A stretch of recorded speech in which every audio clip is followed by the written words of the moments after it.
Am I the a-hole for poking fun at my cousin's divorce after she insulted my wedding? I, 29 female, got married at 20. My husband and I were young, desperately in love, and super broke. I was never one to want a big wedding anyway, so we kept it small. I will admit, my cousin, 36 female, helped a ton with the decorations. I'm not one to be super into that stuff. I was fine with it just looking a little plain, but she wanted to make the day special for me and I appreciated it. I sang her praises the entire day, paid her for helping me after the fact, and literally made a speech the day of the wedding how grateful I was for her. I should also note she got married a few months before me in an extremely lavish, extremely expensive wedding. Her wedding day was actually perfect, and everyone still talks about it. However, she got divorced about 4 years ago. I'm unsure what has caused this, but now, anytime we are together, she makes fun of my wedding.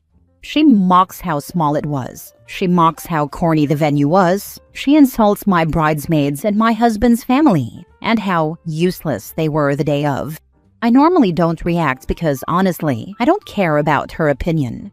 However, today we are at a large Father's Day gathering with all my family. From the second she saw me, she started ragging on my wedding to her new boyfriend. I'm not sure, but something in my brain just flipped, and I said back to her, well, at least I'm still married. Everyone in my family is upset with me. They said I went below the belt with that comment, but absolutely no one has ever checked her for insulting me over and over and over. Am I the a-hole? Now for the top comments. Not the a-hole. She kept pushing, and she pushed too far. I'm unsure what has caused this. Easy. She had a lavish wedding and is now divorced. Your wedding wasn't anywhere near the scale hers was, and you're still, presumably, happily married.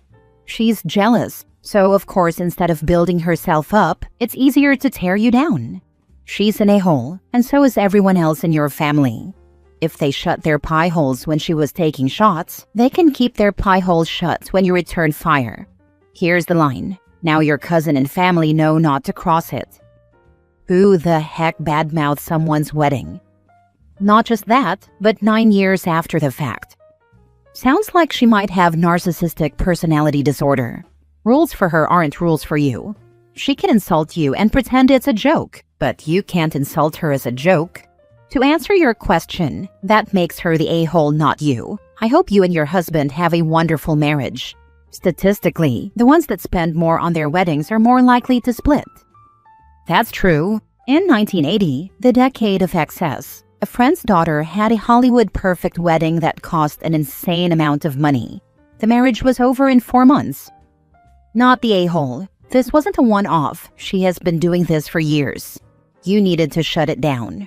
My mom got divorced in the 80s. She had 7 sisters, all older. They were all still married to their spouses. They were always complaining about their spouses at gatherings when it was just us girls. Most of them had very toxic marriages. They used to demean my mom about how she couldn't keep a marriage going, broke a sacred covenant, blah blah blah. I finally lost it at a Thanksgiving dinner. Staying married to an a-hole doesn't make you a better person. Next story. Am I the a-hole for leaving my friend's birthday party after she didn't let me in her house? I, 23 female, was invited to my friend Sasha's 23 female birthday party. It was for a Friday at 8:30 p.m. We would start at her house to pregame and then go to bars. I had worked that day from 7 a.m. to 7:30 p.m., but I really wanted to go, so I rushed home, ate dinner, got ready, and drove to her place. We were texting the whole day about the plans, and she seemed very excited for me to join her and her friends. I am acquainted with her friends, but not besties. I arrived at her house at 8:30 on the dot.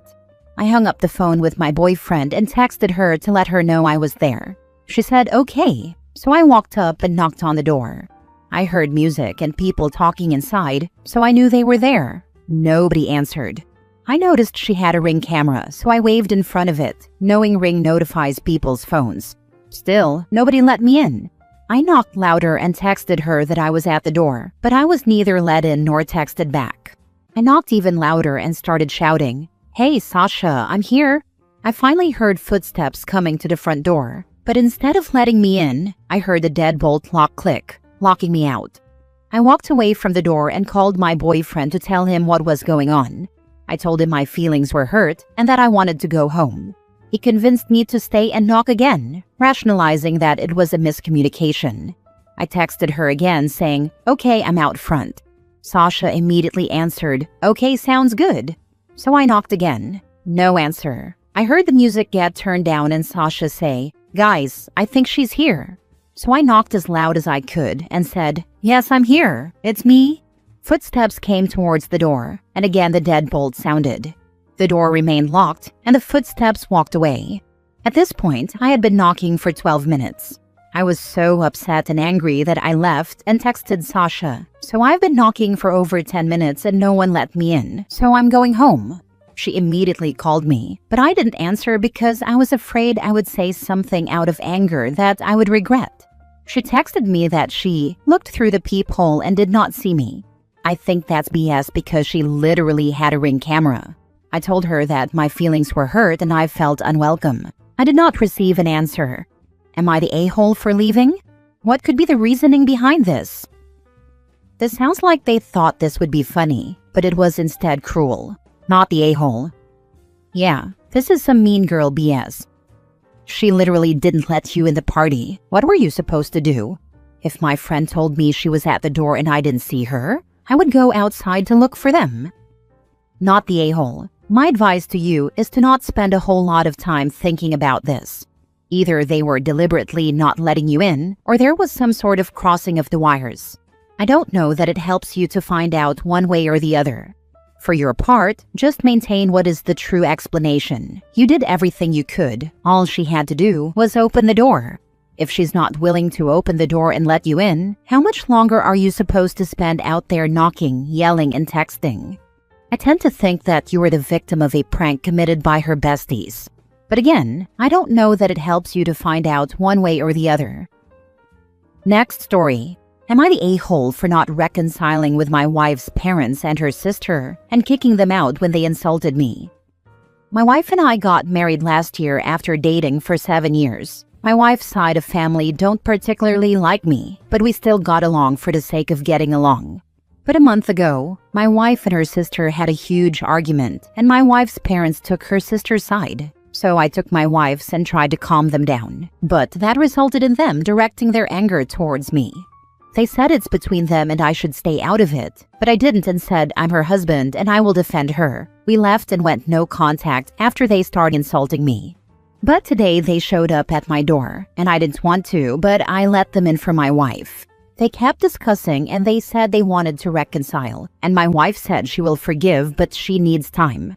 They asked me if I am willing to reconcile with them. I replied, "Don't even think about it, and I don't even want to see their face."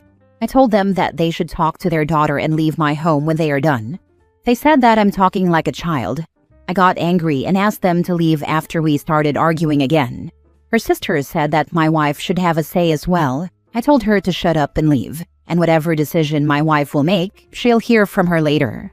After they left, I told my wife that she should listen to me and cut this toxicity out of our life. But if she wants to reconcile with her family, I won't stop her but leave me out of this. And I don't want to talk to her family unless they change their behavior. My wife said she'll think about it, and if she reconciles with her family, she'll ask them to stay away from me. Am I the a-hole? I don't mind if they maintain their relations with my wife, but I just want to stay away from them. I won't force my wife unless it becomes too toxic for her. Not the a-hole. You really did not act like an a-hole for sticking up for your wife and then telling her toxic family where they could shove it. That's basic self-respect. Yeah, it doesn't make sense to me. Any parents would be happy for their daughter if her husband is helping her and not tell him to stay out. I know I will.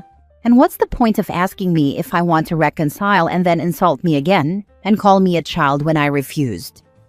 Nah, man, you got every right to not want to talk to them again. Just 'cause your wife want to forgive, don't mean you have to. You said she can do what she wants, but you're staying out, and that's fair. If she respects you, she'll keep that boundary. Toxicity ain't family. Yeah, they don't like me and I hate them, so what's the point? My wife can forgive them and talk to them. They are her family, so it's her business. But I will advise her to stay away, but it's her decision. I won't force her. I will force her only if it gets too toxic for her or us. My wife respects that, and she keep them away from me until I forgive them. We both respect each other, come to a decision. Unless we are making a mistake, we don't intervene. I agree with you, but you and your wife need to come to some sort of an agreement before you have kids, because that will really ratchet up the conflict. You are right. When we have children, her parents might try to manipulate my wife in the name of having a relationship with their grandchildren. I didn't think about it at all, but I will now talk to my wife. If her family changes their behavior, then I will try my best as well for my wife and my kids in the future and forgive them. But if they don't change their behavior and don't respect me, then I don't know. I need to think about it.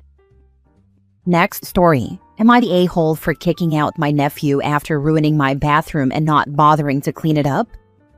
Okay, so I, 29 female, have been letting my nephew, Liam, 20 male, stay with me for the past month. He's finding himself after dropping out of college, and my sister begged me to give him a place to stay while he figures things out. I agreed, under the condition that he contributes to the household, helping with chores, buying his own food, basic stuff. Things were going okay, not great. He's a bit of a slob, always leaving his dishes in the sink, but nothing I couldn't handle. Until yesterday. I came home from work and went to use the bathroom. What I found was catastrophic. The toilet was clogged and overflowing. The floor was soaked. And there was, let's just say there was a lot of vomit everywhere. The smell was absolutely disgusting. I immediately started gagging and yelled for Liam. He came stumbling out of his room, looking half asleep, and I asked him what the hell happened. He mumbled something about feeling sick, and then just shrugged. He hadn't even attempted to clean it up. He just left it there. I completely lost it. I told him he needed to clean it up immediately. He started whining about how he wasn't feeling well and couldn't I just do it?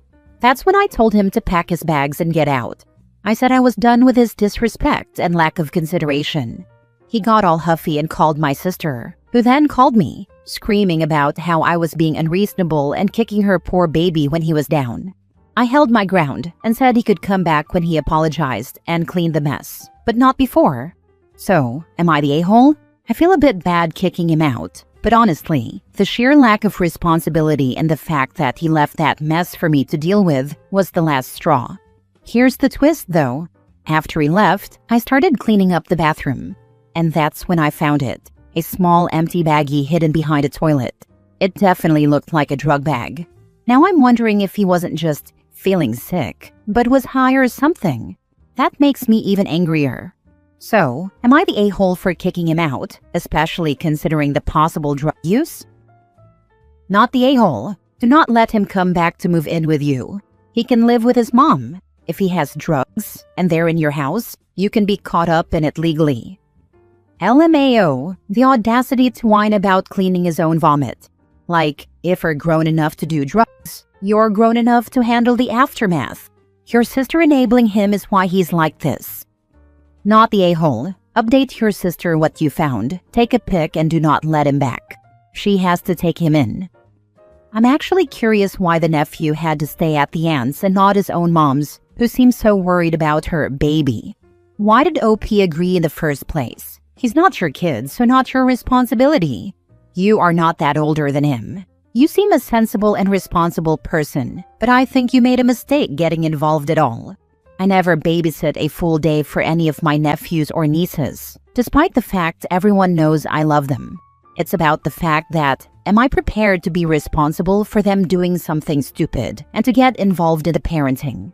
The answer is no. I want to be the cool person that they love, and not their substitute parent who they then hate if I had to yell at them. Last story. Am I the a-hole for not going to a friend's 25th birthday celebration after she left my wedding twice? A week ago, I, 25 female, married the love of my life, and we had a small ceremony with our families and close friends. For a little perspective, we had 8 guests plus the couple. The ceremony was max 45 minutes, and we only had the photographer for 2 hours. Everything was perfect. We had gone to a conservatory in the area and took pictures inside and out. Two of our friends, Bailey, 24, and Deb, 25, started to have their own photo shoot literally in front of us. I decided to cheer, "Yes, go Deb," to which she stopped posing and said, "Damn, that's so embarrassing." We finished couple shots and saw Bailey and Deb were nowhere to be seen. All of our families and other friends were very upset that the two of them left, but we just played it off like it was okay, and that is just how they are. The bar after party was just our friends, and we had rented an area for 2 hours, but the catch was we needed to hit a $200 bar tab minimum.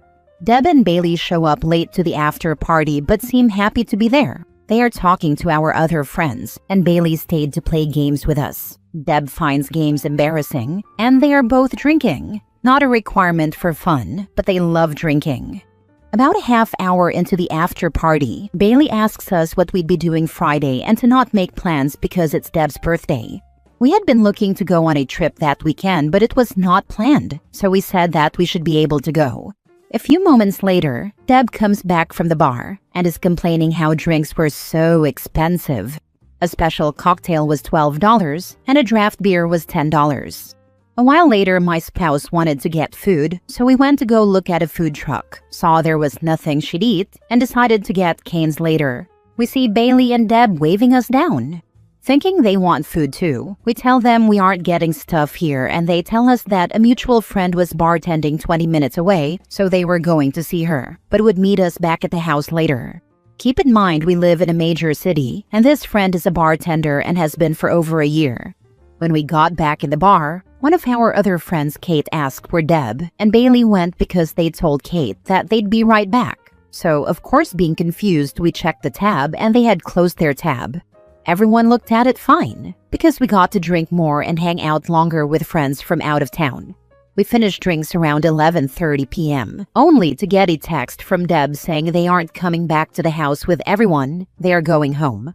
Well, my spouse and I decided to go on our last-minute little honeymoon weekend, which so happened to overlap with Deb's birthday, so we weren't able to make it.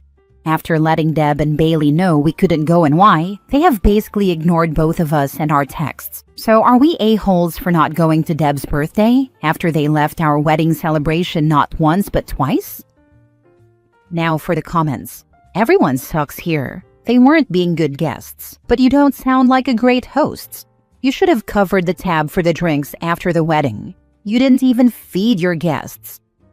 This needs to be higher. You had a wedding with 8 people. I've hosted bigger parties as a teenager and still covered the bill.